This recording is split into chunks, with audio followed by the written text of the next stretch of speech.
Elon Musk kills the Twitter bird while Threads adds new features to try and compete. In addition, a new report shines light on how workers are killing time when they're at home or in the office, which leads us to ask the question whether everyone's actually working. Those topics and more coming up on this episode of Today in Tech.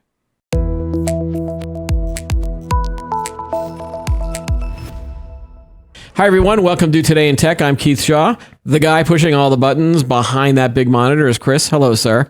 Hey, how's it going? Good. Let's catch up on a lot of news. We got a lot of things to talk about. Last couple of days, everyone's been talking about this whole Twitter has just changed its name to X.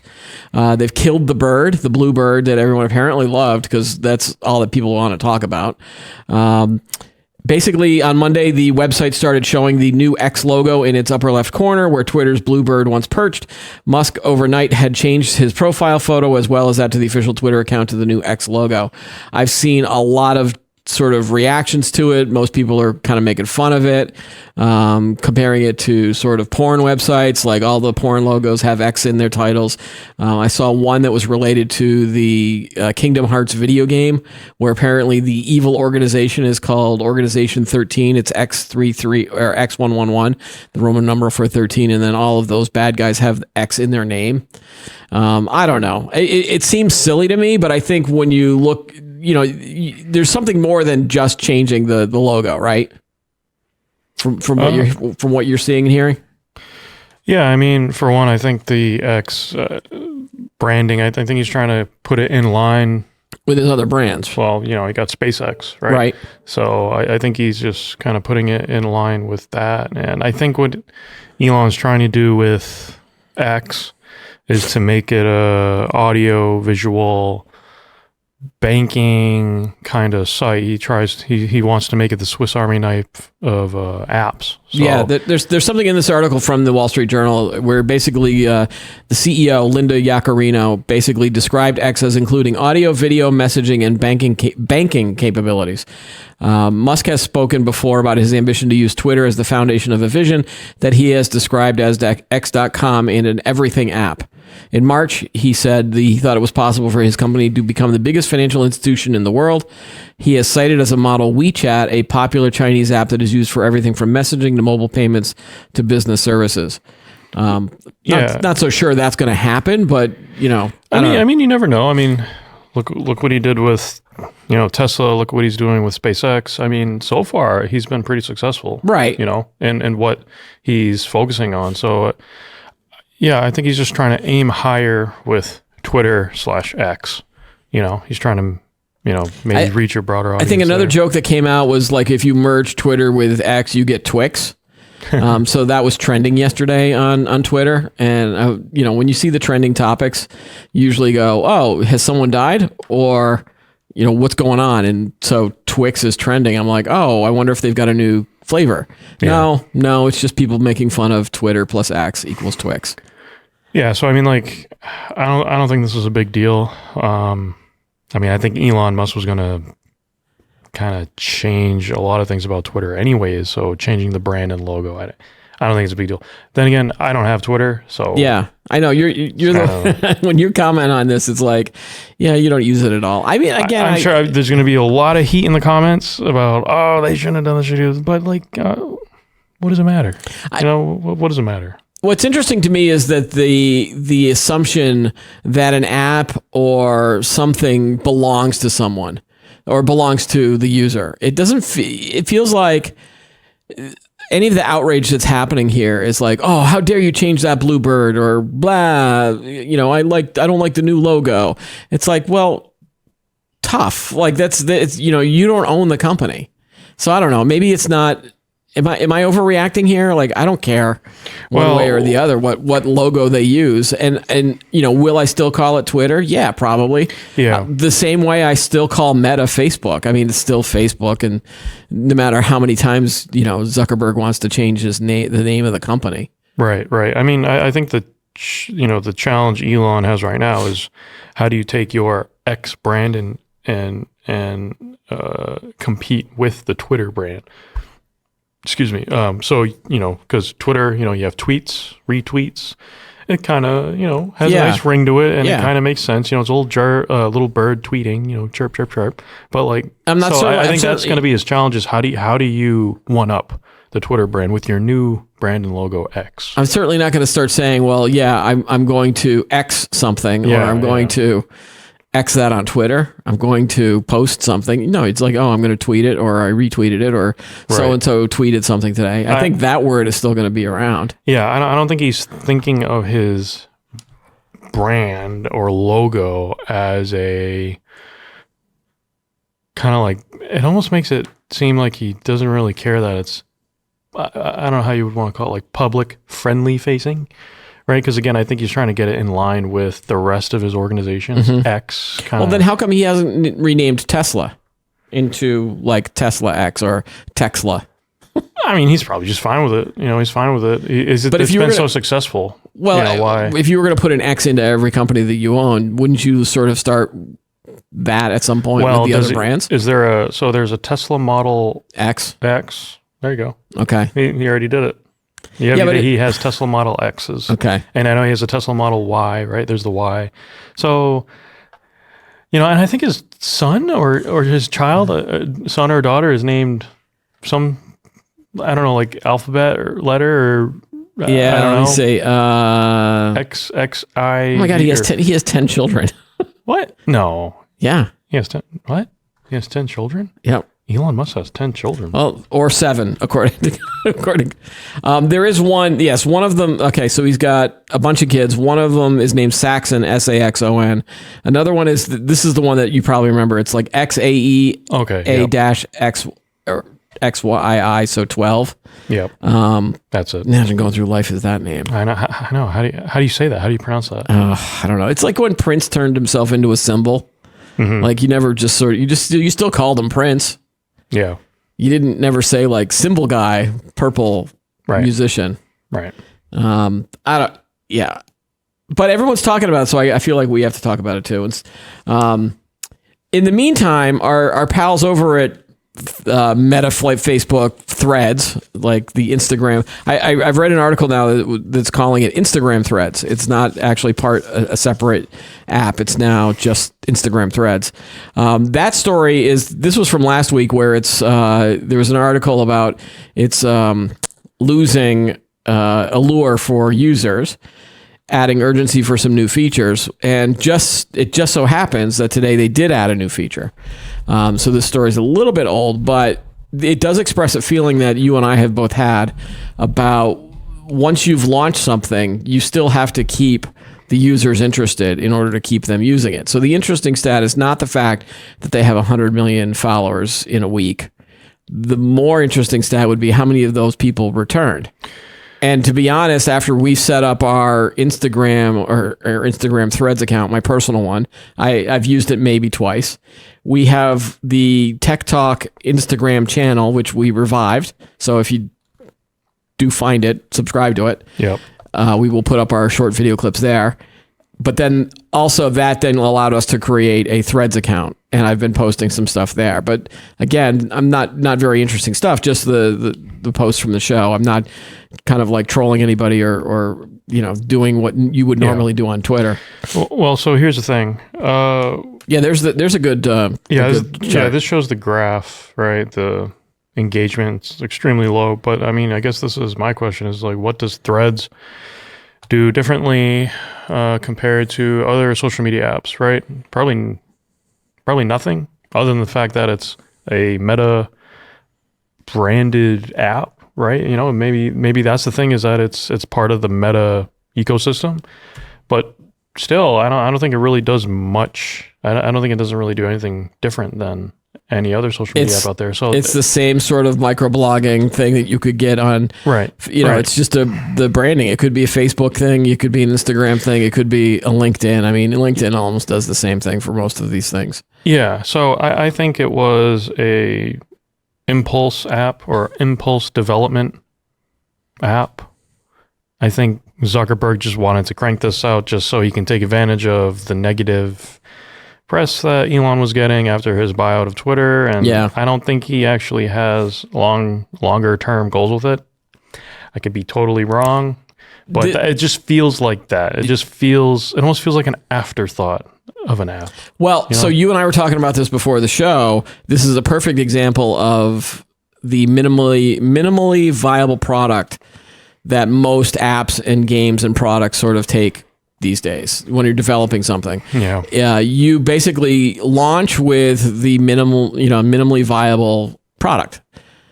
So it's a simple app. You launch with that. You get some users. You generate some excitement, and then you start adding features as you're still generating revenue or generating interest or generating users, and you just sort of drag the users on with you, and they actually become your instant feedback and your beta testers. Yeah. You and I argue about this all the time about live as a service type video games, which you can't stand, and I'm okay with, because at least I like the fact that they're continually developing the game for the most part. So I think this is a great example of this. And today they launched a new feature. And so what did they do?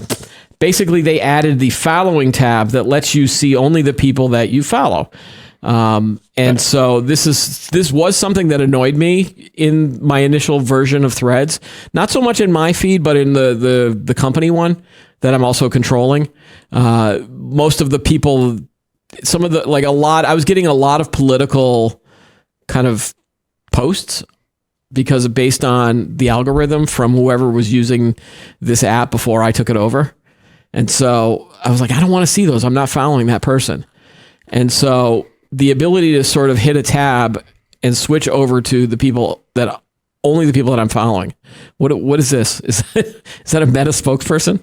I guess, yeah. All right, scroll up. I don't want to keep looking at him. Or just switch back to me. There we go. Yeah, so the fact that you can start following your own people gives you more control about who you see. And what's weird is that I've never experienced that on Facebook. Facebook, another big problem I have with Facebook is you're not just seeing people posting. You're not seeing your friends' posts. You do. But you're also then seeing Chris Hebert liked this post from someone else, or Chris Hebert made a comment on another post, and sometimes those become posts that you don't want to see. And then of course they throw in all of the advertising and all these groups and the algorithm, and it just becomes this big slosh. I don't think Threads has gotten there yet, but I'm still waiting for those ads to start appearing on Threads, and I think that chart that's going downward, you'll see it go downward even more. Yeah, once they start adding ads, people are going to ditch it. Because why bother having another app where you're bombarded with ads? I'll go back to Instagram and just go down that rabbit hole. I've certainly spent enough time just watching videos on that app, and sharing it with my family, who hates it when I share stuff with them. All right, so moving on. I wanted one quick thing, Chris. On one of the more recent shows, when you and I were talking about Twitter and Threads, we came up, or I was talking to you how I don't like Mark Zuckerberg.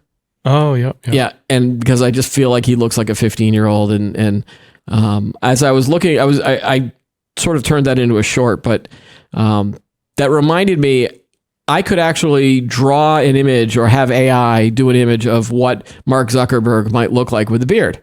So I went to Midjourney and I said, imagine Mark Zuckerberg with a beard, and it came up with these 5 images. Because there was one of the images that came up. Yeah. So if you think you might respect Mark Zuckerberg more if he had a beard, this is what an AI drawing of those would look like. I'm a little intrigued, but I'm also a little terrified of some of these. It's not that bad. Kind of reminds me of a medieval clergyman or a crusader. Okay, I see it. Yeah, I get it. Middle one and bottom right. But yeah, I think my respect of him has just grown a little bit. Just by looking at this, you know what? Meta 100%. See, so here's the cool thing. Well, so the image on the bottom right, they put him in a turtleneck, and I'm like, well, now he feels like that's some sort of like 70s type poetry professor. So I don't like that look. The one in the upper right does remind me sort of you with your beard, because it's a little bit of a fuller beard. The one on the upper left, no, I don't. It's not as much of a beard. But I think the one on the lower left, and it's sort of blocked here with our image, but that one is pretty respectable too. I think with this, then I realized that he's got to work on the top of his head too. Like this curly hair sort of thing might need to be revised. Although I don't know how much you can really change the top of your head. So did you give him with a mullet? Oh no, that'll be my next. I'm gonna try to see with a bunch of other ones, like Mark Zuckerberg with his head shaved, Mark Zuckerberg with a mohawk, Mark Zuckerberg with a mullet. Those are coming next. All right, we're gonna jump back to Elon Musk now. Back to the Tesla, or Texla, as I'm going to start calling it. There was an opinion columnist in the Wall Street Journal last week who basically rounded up the fact that Tesla had record profits in the latest quarter, and their second quarter results were amazing, and it's now facing record sales, staggering profits, breakneck expansion. And basically, this year, the Tesla Model Y became the best-selling automobile in the world. Did you know that? I had no idea. And then, of course, best-selling EV. Right? No, this one says just car in says best-selling automobile in the world. And basically, because of a lot of this, Ford, GM, Rivian, Volvo, Polestar, and Mercedes-Benz have announced plans to adopt the North American Charging Standard, NACS, which is what Tesla uses, making it possible for their products to access Tesla's vast and growing network of supercharger stations. So this article was basically saying that by allowing this charger, and again, it becomes the de facto standard for EV charging. Now, I feel bad if you've owned some of these other cars because, you'll probably have to buy an adapter to use this, but then future cars will then have this sort of charging port. Right. So I think that the game is over now in terms of the charging aspect of this, right? Yeah, I'm sure. But also at the same time, I think Elon, obviously, I think he gets a slice of every EV that's sold now. Yeah. So I don't know. He might be the next trillionaire. That's a good point. But we had a guest in here on a recent show also that had been watching some of our clips about our discussions of EV, especially when we talked about the charging station and how long it's going to charge at a gas station or a rest area or wherever they're going to put these things. Right. And we had sort of assumed it was going to take an hour. So it's what is it, 25 minutes now? He said, I thought that this guest told us it was between 15 minutes and 30 minutes. And it wasn't because his supposition to me, his explanation was that when you go to a gas station, if you're on empty, you usually go in and you fill up all the way to the top and then you get home, right? Or it doesn't matter how much, but with an EV, all you have to do is just charge the car to the point where you can safely get home and then plug it back into your own sort of home charger, which is the idea of when you have a cell phone, if you're out and about and you're like, well, I know I'm going to be home in a couple hours, I'll just recharge it at this like airport charging station or wherever you can get the free electricity. Just charge it to the point where you get to like 30 or 40% and then get home and then recharge it overnight. So that's sort of a different way of thinking when you're thinking about your automobile.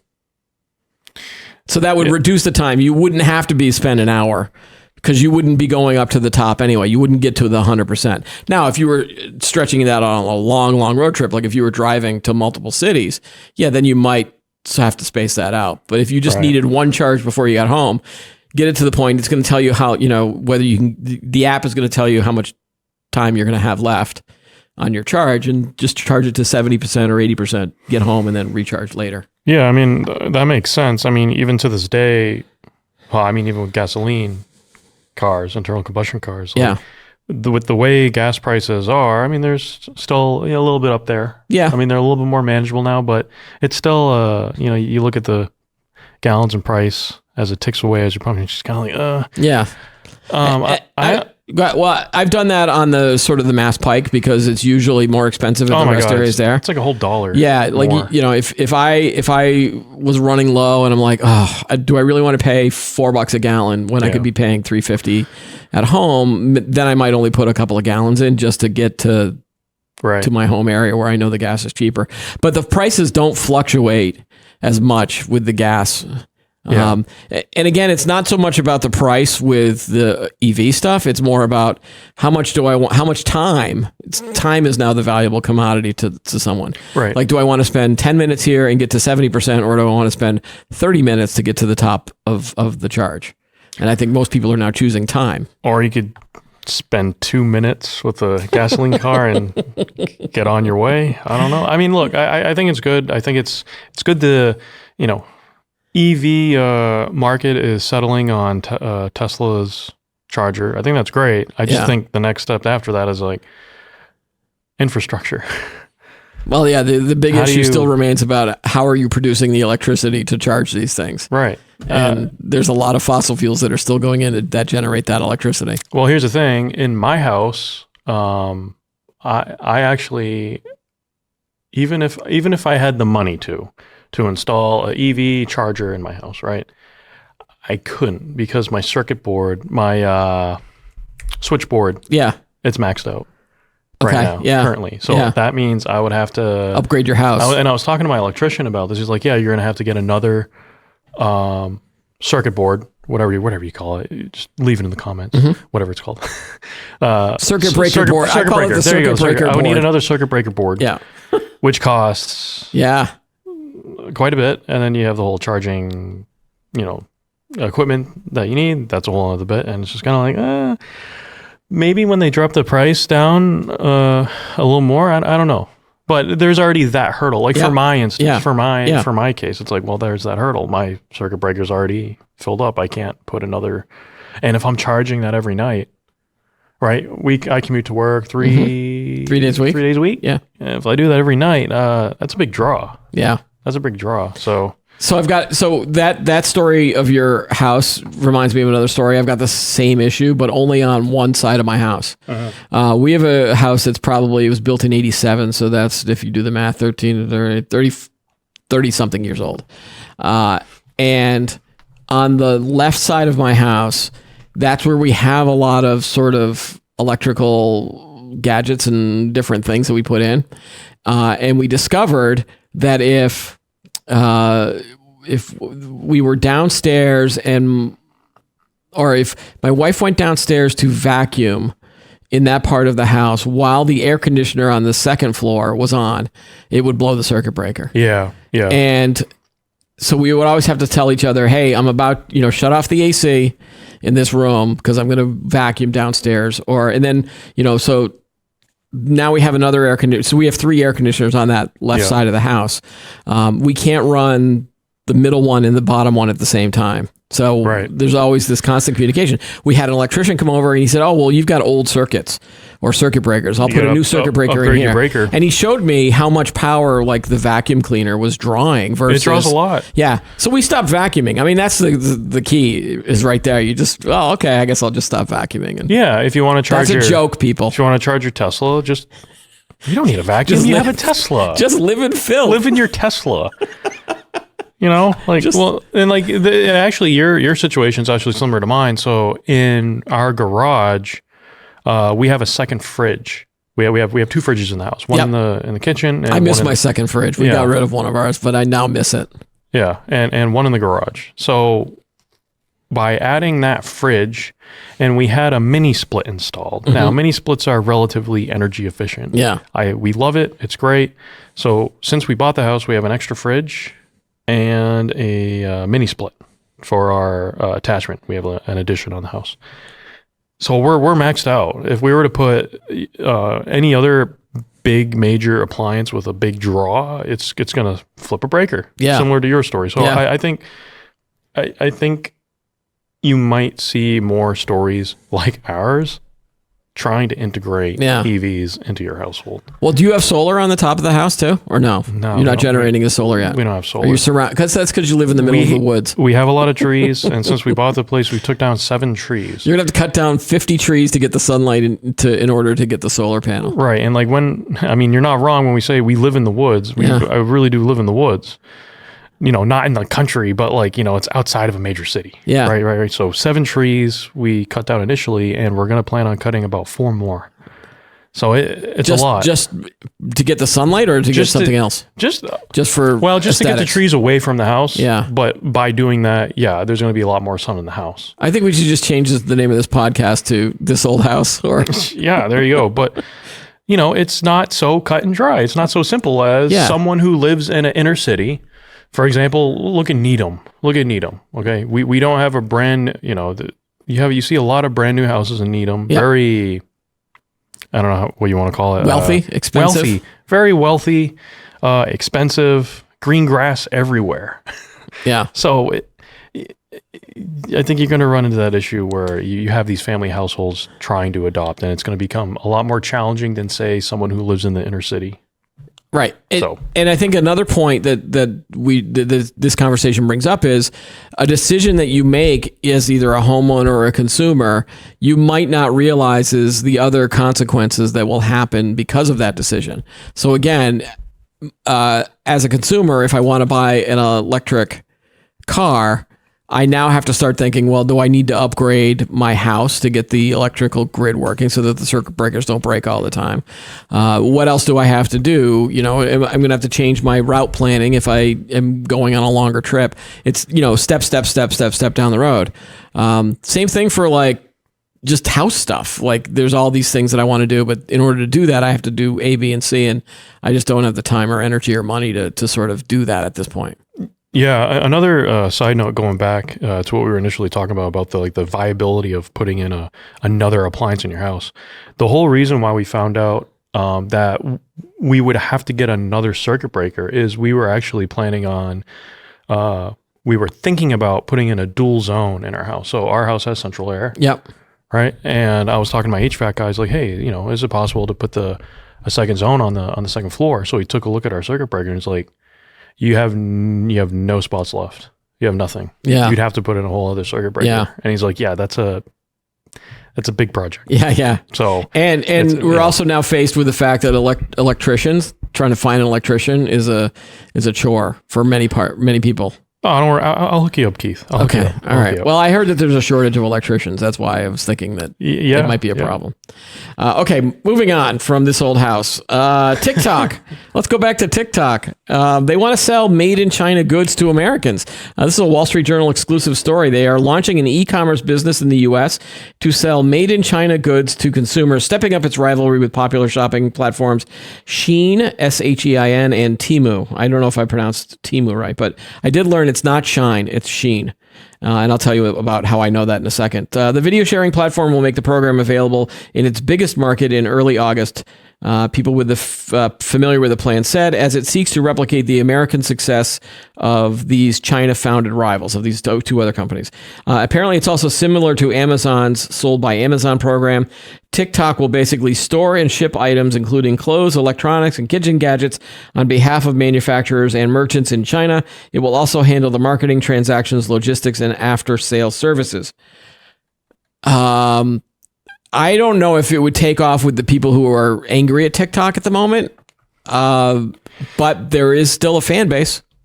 Yeah, I don't know if this is a good idea, honestly. I mean, we already have spyware in our phones. I mean, sorry, excuse me. We have TikTok on our phone. So having TikTok throughout the rest of your house, I don't know. I don't know how I feel about that. Without casting a broad net about every company that might be in China making things. Sure. Let's assume that maybe some of these products are on the up and up. Sure. If it becomes less expensive to sort of ship and get these products from China, maybe I would, I'm hesitant on the electronic side, knowing what they've done with the phones, knowing what they've done with other gadgets. But if they make a cheaper pizza cutter with like, no electronics in it, yeah, I have a Shark vacuum. Okay. I think it's one of the main competitors of Dyson. Yep, or Chinese. iRobot. Well, okay. Oh, you have a Shark, like you don't have the robot vacuum. I do. I do have it is the Shark robot vacuum. No. This is a Shark. It's a regular push vacuum. Yeah. It's similar to a Dyson, right? I could tell. As you could tell, my vacuuming skills are not up to par, mainly because of the power situation in my house. Right. You don't vacuum anymore. Yeah. So keep the power draw low. Yeah. But no, I mean that's the reason, honey. So like we have a Shark vacuum. It's great. It's comparable to Dyson, but it's a vacuum. What is it going to do? It's not going to it's just a vacuum. So. Or is it? Is it? I know, right? It's got tiny microphones and cameras everywhere. They're listening to everything that you're talking about in your house when you're vacuuming. Yeah. Although, to be honest, if it's got a microphone on a vacuum, this is what you would hear.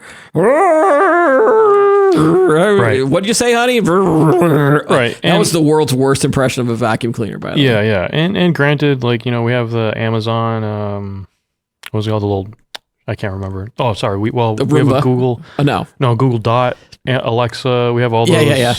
Those speaker systems. And every once in a while, when you're kind of like talking in another room, it goes off and it's like, what did you say? I was like, I'm not talking to you. What? Yeah. Every once in a while, it goes off a lot. I know. I'm yelling at that thing on a regular basis to just shut up. So I think there might be a little bit of hesitancy, especially seeing this article and just the, how TikTok wants to sell products, digital electronic products in the U.S. I think there's going to be a lot of hesitancy with that. It's going to be hesitancy with two old guys that are on the show. However, there is still an audience of young people that love TikTok. Course. Yeah. My youngest daughter really liked the Shein clothes because they were really inexpensive. So she was in that age where fashion is everything, and that's what she wants to do. She wants to, wear 17 different pairs of clothes on the same day. I think she's sort of growing out of that phase, but there was a part where she was getting a lot of these clothes. And, when your teenage daughter asks you to buy something, it's like, well, this will cost you $10 and you'll get 3 things of clothes. Or we could go to Amazon or go down to the street and then, one thing is $40. I'm going to lean towards the cheaper option. But it turns out that the clothes apparently from Shein had some lead in them. I don't know if you heard about this. Oh, wow. Yeah. So there was a 2021 investigation by a Canadian investigative consumer watchdog that discovered elevated levels of lead and other potentially hazardous chemicals in products available for purchase from Shein and other retailers. In response, Shein said it would remove those products from its apps, cut ties with third-party vendors that help make them, and conduct chemical safety tests on its products. There is insufficient evidence to ascertain whether the consumer investigation identified all the items in their massive inventory with lead problems, or to what extent the company has actually eliminated such products from its listings. But once I heard that, I'm like, well, I don't want to order anything from them anymore. No, absolutely not. No, I wouldn't. So it's the same thing as TikTok starts developing this e-commerce platform.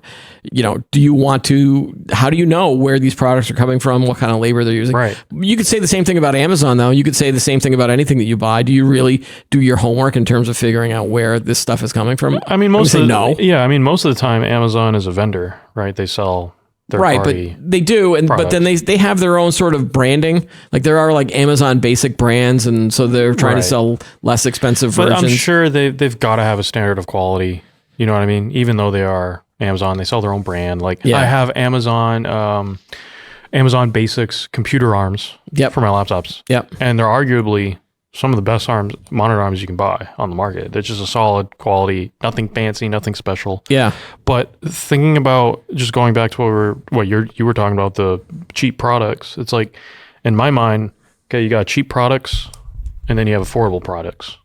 I'd take the affordable ones over cheap. Yeah. Because with cheap products, there's always that chance of them cutting corners and not having, good QC or something like that. So maybe that lead, maybe the manufacturer company that makes those clothes, for some reason, they also manufacture parts with lead. Yeah. And they got them like mixed up and the QC was horrible, and it could be it, but I don't know. I think you got to be careful with cheap stuff, especially when it comes from other countries, and standards might be different, right?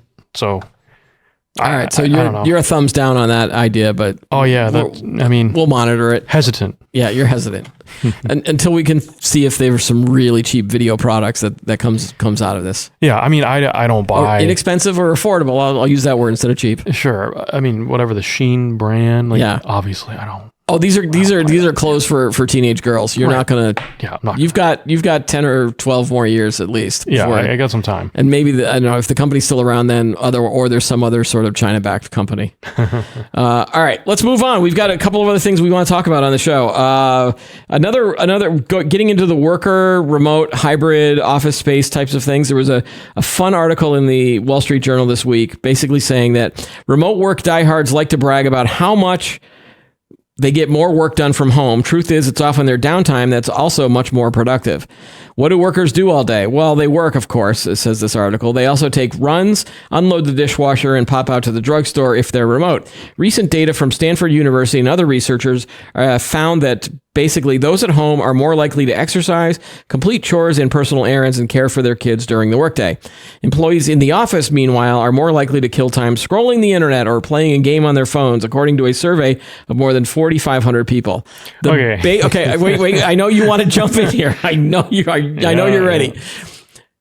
Basically, it does feel like the article is sort of promoting that remote work lifestyle, correct? Okay, go to you. just real quick, I think they're promoting not working. Yes. They're promoting doing your chores while you work. Yeah. That's what it comes off as. Yeah. Blatantly. It's like right at the beginning. It's like the work from home people. They do dishes and take care of your children and walk your dog. Go do the laundry. Take a shower. Do these. Go to the drugstore. Like while you're working. Oh, but these people that go into the office, they look at their phone. They look at their phone. Can you believe it? Can you believe that these people are wasting time looking at their phone going to the office and reading the internet? But, it's okay. These people who work from home, they're getting a lot done. Oh, they're getting all their chores, all, home care, all the, doing all this. But, sometimes they work. So I don't get it. I don't get it. I think having, whoever. Yeah, go ahead. Well, no, it's fine. There was a part of the article that did discuss the fact that as human workers, we do need breaks.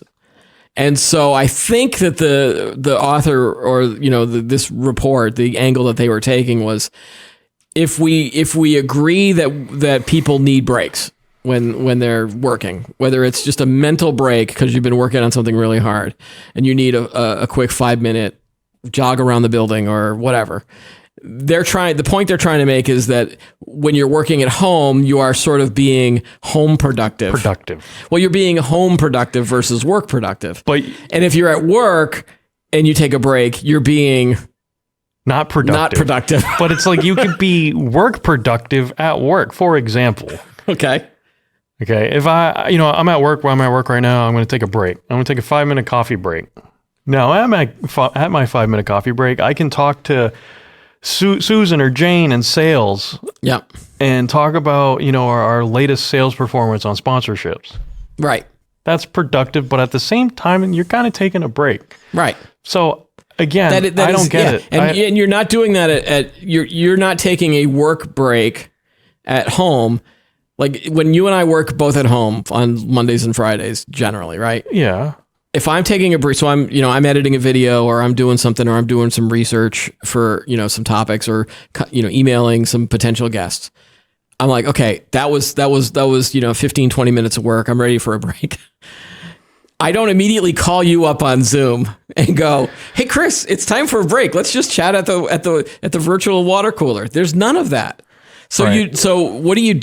You go to the bathroom, you grab something from the fridge, you walk your dog, you take your dog out. Yeah. You end up doing these things that are because that's why you're at home.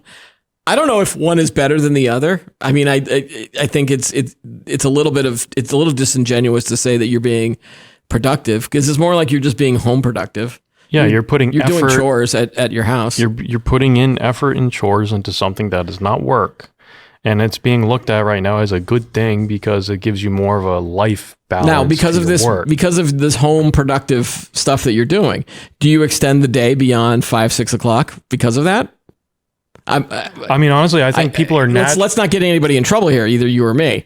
Right. I would say that the answer is probably not, because then other life kicks in. Like I've got kids to take to school and activities, and then if I got home back at 8, there are sometimes I'll log on and catch up on work or do some additional stuff. But other times you're just sitting in front of the TV and playing video games or watching TV. Sure, but also, hold on a second, my computer timed out. I think. With a 100% focus on work from home, I think it also does disrupt the work-life balance.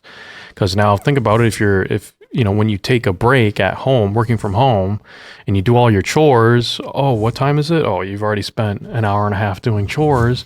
And then you tell yourself, well, I'm going to work. I'm going to have dinner. I'm going to spend time with my kids. And then I'm going to jump back onto my laptop and finish work around 8, 9. I think they mentioned this in the article. I got to find it. Okay. That the work times are changing. Yeah. Because of the flexibility. Yeah. Working from home adds this insane amount of flexibility. You're at home. Yeah. So it definitely changes the work-life balance. Because think about it, when we drive to the office and we do a tech talk, we punch in, and we don't punch in. When we leave, no, I know, but figuratively speaking, Yeah. we punch in when we get in, and then when we leave, okay, I'm at home, and home is home. You're able to do home things, so it definitely changes the work-life balance. Where here, when you're just working solely from home, the work-life balance is mixed up. It's really mixed up. The other thing too, I do feel like there are a lot of people that can do that though. They can, sure. And because when they do go back from the sort of the chores and the errands, they are focused on sort of getting work done. And it's weird depending on the industry that you're in. Productivity is defined as, in a lot of different ways. My productivity and your productivity is did we get the 2 to 3 episodes done per week? Did we do enough promotion of the shows that we did? Right. Are we showing growth in subscribers and that kind of thing? Those are the metrics that we're judged on. Other businesses, did you make that sale? Did you get that campaign running? Right. Maybe the traditional idea of this 40-hour work week and 8 hours a day is sort of melded into this new hybrid flexible work plan. And again, I guess most people might not feel that they are either productive or not productive. I don't know. Honestly, I think meeting in the middle with a 3-day work week could be beneficial. Yeah. Could be really beneficial. But going back to the whole, taking a break during your work day, I think, like when you take a break when you're in work, you're able to at least still be a little bit productive, right? You can go to the water cooler and the virtual water cooler. I don't know. Yeah, you know what I mean? Get a coffee machine. Right.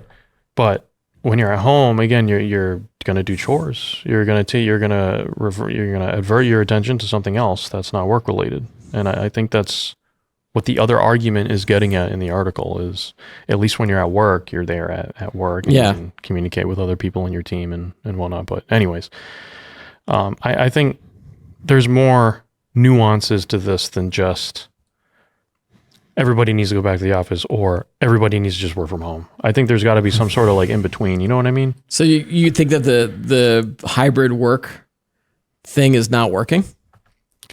I think it's working in some cases. I don't think it's working in others because, and we've mentioned this a while back too, like when, for example, if you look, I forget her name, we had her on for an episode, but she talked about her company's approach to work from home where well, we've had a couple people, half of their team works from home, half of them work in the office, so then you got to coordinate the Zoom rooms and stuff, and half the people are there and half the people aren't, and so once you're done with the Zoom call, the half of the team that's with you in the office, you're there continuing your conversations, where people on Zoom, well, you're offline, you're no longer talking to them. So those people might miss out on what you're communicating. Right. So I don't know. I think in some businesses it'll be fine. In others, maybe not so much. It might be difficult, but here's another thing that's throwing the wrench into this whole debate too. There was another story. You don't have this on your screen, but there was a Wall Street Journal story last week about the biggest holdouts on the 5-day office work week are bosses.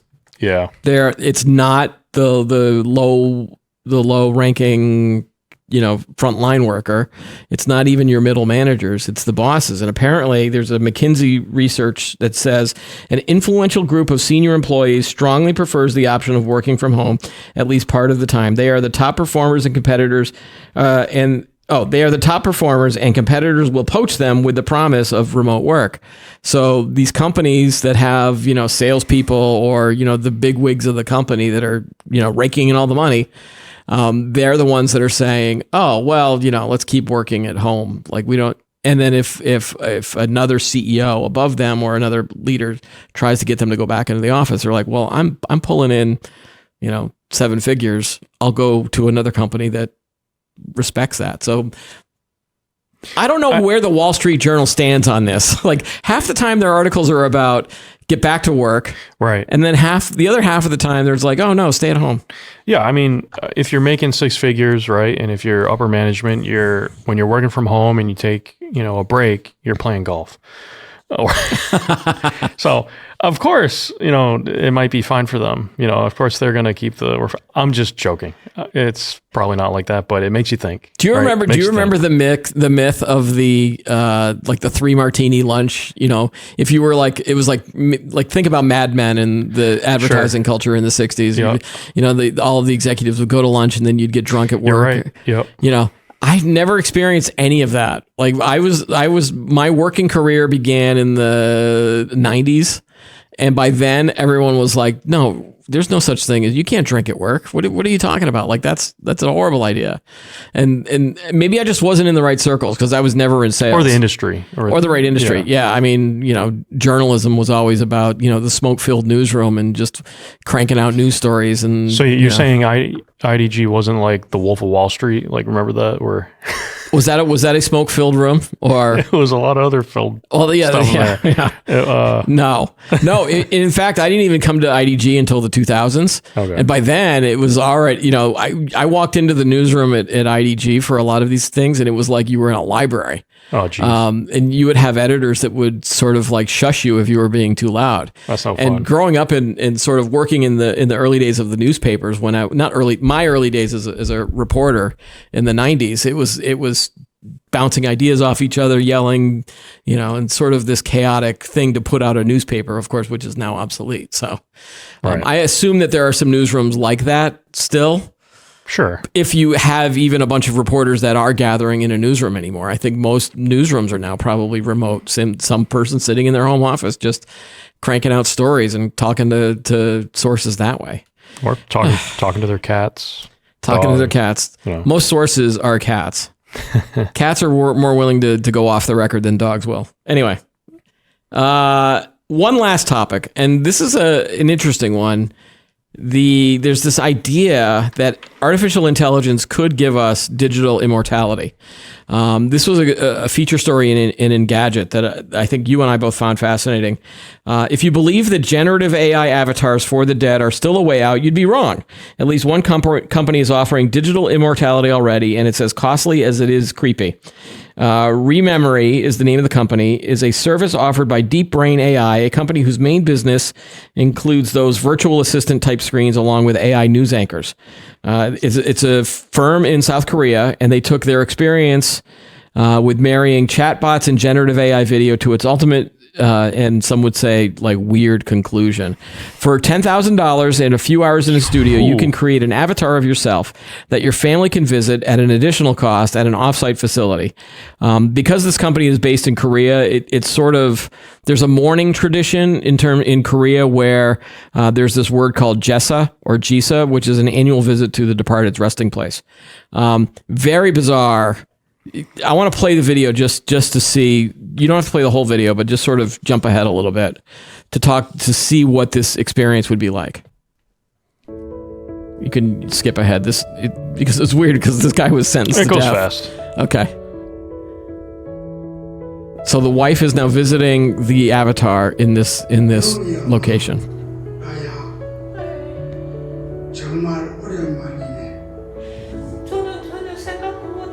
So obviously this woman really feels like she's talking to her husband. Yeah. And so it's very emotional, I think. I think I don't know if this is going to take off at this cost, probably not. All right, we could stop. All right. So I mean, there's one company that does that. So I think that most of us realize that artificial intelligence will advance to the point where you can do a lot of this stuff.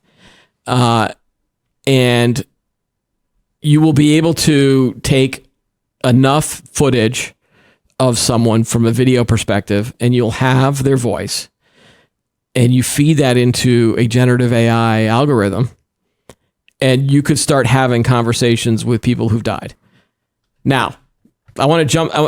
Let's get back to that in a second, but I want to talk about, we've talked about sort of the voice AI stuff before, and I did sign up for this one company. It was called 11 Labs, and they were able to do this, where they could take, and we played it on the show, where they replicated my voice in terms of the closing of the show, which was a lot better done by AI than human me.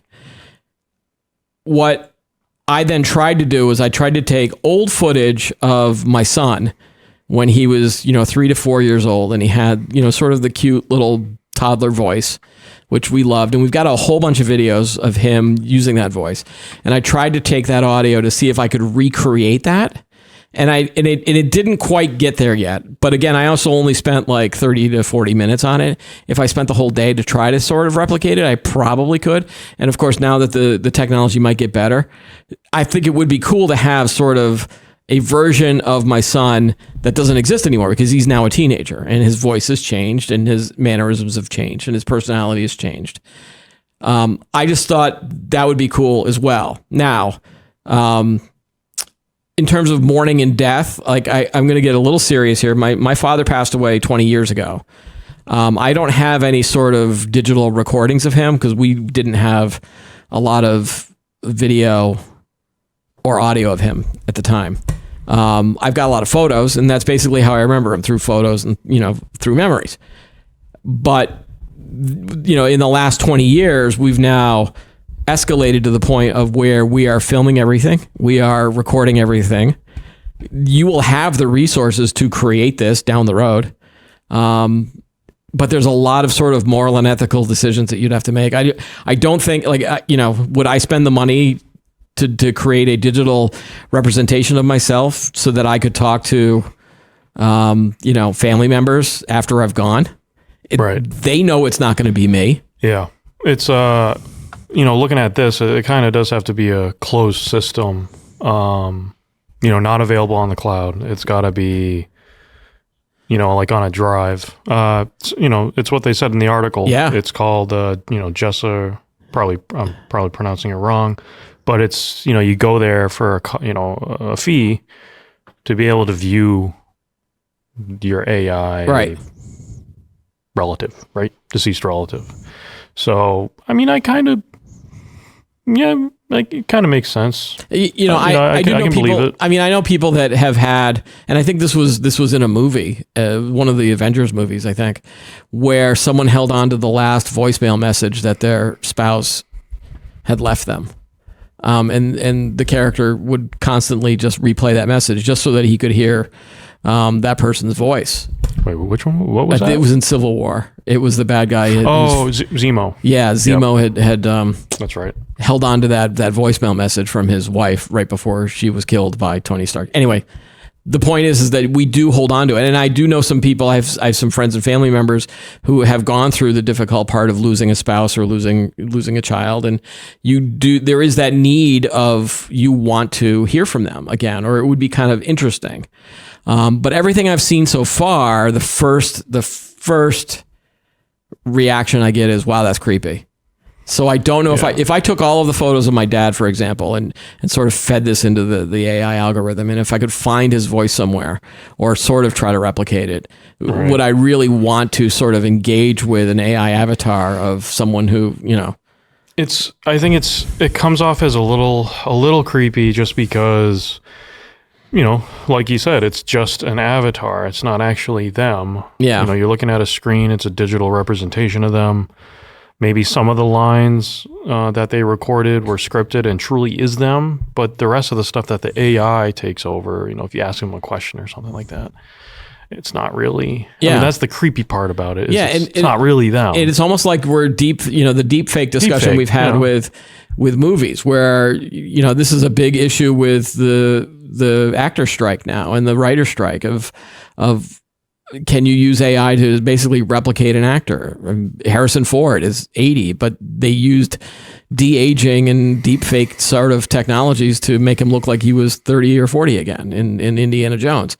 Do we want that in the future? Do we want to have these avatars that we can pretend might be real, but we all know that they're not? But down the road, they get really good at it. I don't know. I'm sort of on. This is where the cranky old man kicks in, and I go, I don't want this at all. But my kids and their grandkids, who knows? Maybe they will develop it to that I think point. a way to think about it is like, could you go without it? You know what I mean? Or would it make a big deal if you had it? This digital, the AI, or would you be upset if it got taken away? That's a really good question. Does a system like this help in the grieving process? Right, exactly. I've got, another friend who lost her husband, and and she's been privately mourning, but she's also been publicly mourning on Facebook, where she, posts a memory of him and says a comment, and I feel horrible for her. It's been a year, and I don't know when that process ends, and it never really does. I mean, I miss my dad terribly. I mean, that's 20 something years ago. But you sort of do move on from a lot of this stuff. And so would seeing a digital avatar made by AI, would it help me get through this process faster, or would it become a hook? Would I become hooked on this and then not being able to move on? That's something that's, again, way beyond my pay grade. We'd have to talk to psychologists and therapists and all sorts of people about whether that would be good or bad. It might be harder to let go or come to terms with the loss if you're able to interact with something. I mean, you've already got people addicted to sort of their screens and their phones. Would they become addicted to this AI personality of either? And even if it wasn't someone who had passed, like let's say they create a digital avatar of a celebrity, and someone just starts getting chatty with a celebrity, and right, that just goes down a really dark path too. So, I don't know. I think we'll have to see if this technology gets either better or worse, or is just a swinging fad. I don't know at this point if I would want to invest in that. Yeah, we'll have to see. All right. Wow, a lot of topics. It was good catch up with you on the new stuff. Good to see you. Yeah, same here. That's all the time we have for today's video. Don't forget to like the video, subscribe to the channel, add any comments you have below, especially on this last topic of AI digital immortality. Join us every week for new episodes of Today in Tech. I'm Keith Shaw. Thanks for watching.